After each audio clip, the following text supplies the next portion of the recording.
sprayer digunakan untuk mengaplikasikan sejumlah tertentu bahan kimia aktif pengendali hama penyakit yang larut dalam air ke objek semprot atau sasaran semprot. Efisiensi dan efektivitas alat semprot ini ditentukan oleh kualitas dan kuantitas bahan aktif yang terkandung di dalam setiap butir larutan tersemprot yang melekat pada objek dan sasaran semprot. Sprayer adalah mesin yang berfungsi untuk memecah suatu larutan atau suspensi menjadi butiran cairan atau droplets atau spray. Sprayer merupakan alat aplikator pestisida yang sangat diperlukan dalam rangka pemberantas dan pengendali hama dan penyakit tanaman. Kinerja sprayer sangat ditentukan oleh kesesuaian ukuran droplet aplikasi yang dapat dikeluarkan dalam satuan waktu tertentu, sehingga sesuai dengan ketentuan penggunaan dosis pestisida yang akan disemprotkan. Sprayer. Fungsi utama sprayer adalah untuk memecahkan cairan yang disemprotkan menjadi tetesan kecil atau droplet dan mendistribusikan secara merata pada objek yang dilindungi. Kegunaan khusus sprayer adalah sebagai berikut: menyemprotkan insektisida, fungisida, herbisida, pupuk cair, dan cairan hormon pertumbuhan. Berikut bagian-bagian utama sprayer secara umum meliputi nozzle, pompa penyalur, saringan, tangki cairan, dan sebagian dilengkapi dengan alat pengukur tekanan serta klep pengatur semprot. Dari bagian-bagian di atas, nozzle merupakan bagian yang terpenting. Nozzle adalah bagian sprayer yang menentukan karakteristik semprotan, yaitu pengeluaran, sudut penyemprotan, lebar, penutupan, pola penyemprotan, dan pola penyebaran yang dihasilkan. Nozzle dibuat bermacam-macam desain. Setiap tipe butiran cairan yang khas dihasilkan oleh nozzle yang khas sesuai kebutuhan. Tipe-tipe nozzle. Yang pertama, centrifugal nozzle. Centrifugal nozzle yaitu bentuk nozzle yang paling sering dijumpai, dibuat dengan sudut penyemprotan yang lebar dan berbagai model pola penyemprotan dan kapasitas. Yang kedua, flooding nozzle. Flooding nozzle menghasilkan penyemprotan dengan pola semprotan. Nozzle ini disebut juga dengan fan spray nozzle. Yang ketiga, two-fluid atomizer. Two-fluid atomizer menghasilkan droplet yang sangat halus dan menghindarkan pemborosan cairan, tetapi membutuhkan tenaga yang lebih besar daripada tipe-tipe yang lain. Yang keempat, rotary atomizer. Rotary atomizer digunakan untuk pekerjaan besar, menyemprotkan cairan dalam jumlah yang besar dengan gaya sentrifugal dan mempunyai pola penyebaran 360 derajat. Komponen-komponen nozzle yaitu body, penyaring, spuyer atau nozzle tipis, dan nozzle cap. Macam nozzle pada sprayer yaitu hollow can nozzle. Cara menarik ke dalam nozzle mengalami pemutaran hingga penyebaran butiran cairannya akan berbentuk cincin. Besar kecilnya ukuran sprayer ditentukan oleh tekanan yang diberikan dan juga ditentukan oleh jarak pemutaran cairannya. Makin panjang lintasan putaran cairannya, makin panjang lintasan yang ditempuh. Makin besar ukuran spray, tetapi makin kecil diameter penyebaran butiran sprayernya. Keuntungan penggunaan nozzle ini karena dapat diperoleh penyebaran ukuran butir spray yang seragam. Yang berikut solid cone nozzle. Prinsip pembentukan spray hampir sama dengan hollow cone nozzle, tetapi pada solid cone nozzle diberikan tambahan internal aksiat jet yang tepat ukurannya yang akan memukul cairan di dalam nozzle yang sedang berputar. Dengan pemukulan tersebut, cairannya akan menjadi turbulens dan aliran cairannya menjadi hancur, meninggalkan nozzle dalam bentuk butiran spray dengan penyebarannya akan berbentuk lingkaran penuh. Yang terakhir, fan tape nozzle. Tipe ini dibuat jalan berbentuk potongan halus atau saluran yang menyilang permukaan luar dari arif plate atau plate tarikan. Bentuk tersebut menyebabkan cairan yang meninggalkan nozzle akan berupa lembaran tipis seperti kipas yang kemudian akan pecah menjadi butiran-butiran spray dengan penyebarannya akan berbentuk elip penuh. Kelemahan nozzle ini mempunyai ukuran butiran cairan yang tidak merata, terutama pada bagian ujung tepi penyemprotan. Terdapat pengumpulan ukuran butiran yang besar-besar. Jenis-jenis sprayer yang biasa digunakan dalam bidang pertanian.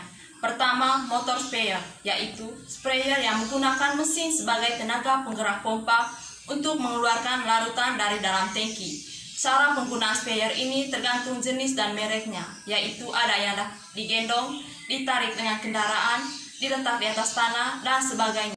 Yang kedua, CDA sprayer, yaitu sprayer yang menyebabkan semprotan berdasarkan putaran piring hitam dan gravitasi. Cara kerjanya adalah larutan mengalir dari tangki melalui selang nozzle, diterima oleh putaran piring hitam yang digerakkan dinamo lalu disebarkan ke arah sasaran. Contohnya adalah Micron Herbie 77, Samurai, dan sebagainya. Yang ketiga, knapsack sprayer, yaitu jenis alat semprot yang digendong. Knapsack sprayer terdiri atas dua, yaitu manual dan elektrik. Setelah ditelusuri di Kota Kupang, salah satu petani di Fatukoa menggunakan alat semprot knapsack sprayer manual merek Solo. Larutan dikeluarkan dari tangki akibat adanya tekanan udara melalui tenaga pompa yang dihasilkan oleh gerakan tangan penyemprot. Pada waktu gagang pompa digerakkan atau ditekan, larutan keluar dari tangki menuju tabung udara, sehingga tekanan udara di dalam tabung meningkat. Keadaan ini menyebabkan larutan pestisida dalam tangki dipaksa keluar melalui klep dan selanjutnya diarahkan oleh nozzle ke bidang sasaran semprot. Tekanan udara yang dihasilkan oleh pompa diusahakan konstan, yaitu sebesar 0,7 sampai 1 kg per cm persegi. Tekanan sebesar itu diperoleh dengan memompa sebanyak 8 kali. Untuk menjaga tekanan tetap stabil, pemompaan dilakukan setiap berjalan 2 langkah, dan pompa harus digerakkan naik turun. Kapasitas tangki knapsack sprayer bervariasi antara 13, 15, 18, dan 20 liter tergantung mereknya.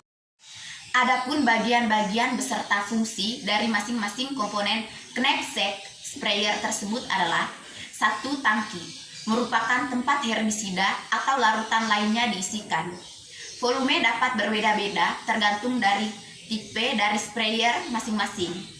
Dari bahan plat yang tahan karat dan plastik untuk menampung cairan.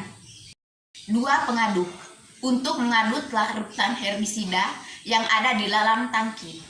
Pengadukan dimaksudkan agar suspensi atau campuran larutan herbisida dapat tersebar merata dan tidak mengendap sehingga tidak menyumbat nozzle. 3. Unit pompa, yang terdiri dari silinder pompa dan piston dari kulit, untuk memberikan tekanan kepada larutan herbisida sehingga larutan dapat dikeluarkan dari tangki dan mengalir melalui selang dan keluar pada nozzle. 4. Mengatur tekanan, untuk mengatur tekanan terhadap besar kecilnya volume cairan yang dikeluarkan sesuai dengan kebutuhan.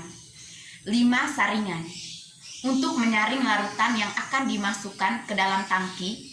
Hal ini dilakukan supaya tidak ada zat lain yang terikut sehingga dapat merusak dan menyumbat nozzle. 6.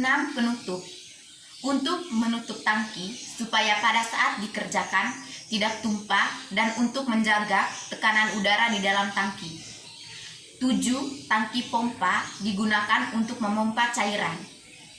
8. Saluran penyemprot, terdiri dari kran, selang karet, katup, serta pipa yang bagian ujungnya dilengkapi nozzle. 9. Sabuk penggendong, digunakan untuk menyandang sprayer pada punggung. 10. selang karet, yaitu untuk menyalurkan larutan dari tangki ke nozzle. 11. Piston pompa.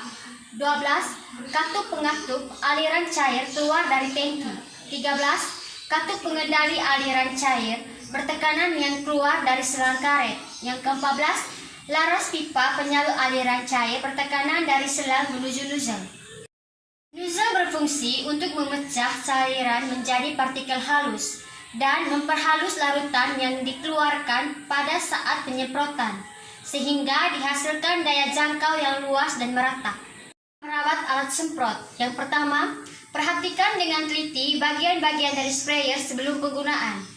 Jika terdapat kerusakan pada satu bagian sprayer, maka diharuskan dengan secepatnya untuk memperbaiki atau gantilah dengan spare part baru supaya kerusakan tersebut tidak mengakibatkan kerusakan pada bagian lainnya.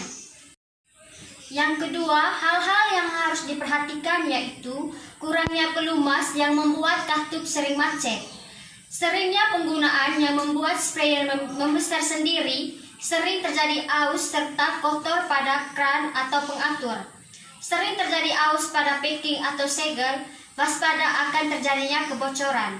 Telitilah pada semua bagian sprayer yang rentan akan terjadinya kerusakan. Bijaklah dalam pemakaian sprayer, yaitu sesuai kegunaan saja. Jangan gunakan sprayer untuk keperluan lain, seperti tangki sprayer digoyang dengan keras agar pelarut tercampur atau memakai stick sprayer untuk mengaduk. Keempat, sebaiknya kita menyemprot, pakailah air bersih sebagai pelarutnya. Kelima, setelah selesai digunakan, cucilah sprayer beberapa kali. Yang pertama, cuci tangan dengan cara mengocok dengan air bersih. Kemudian buang air tersebut. Pencucian selanjutnya dengan membuang air melalui sprayer. Pencucian terakhir dengan memberi setengah tutup aerol 810 disertai dengan air bersih. Lalu kocok sedikit dengan keluarkan melalui sprayer. Buang air sisa yang ada di dalam tangki.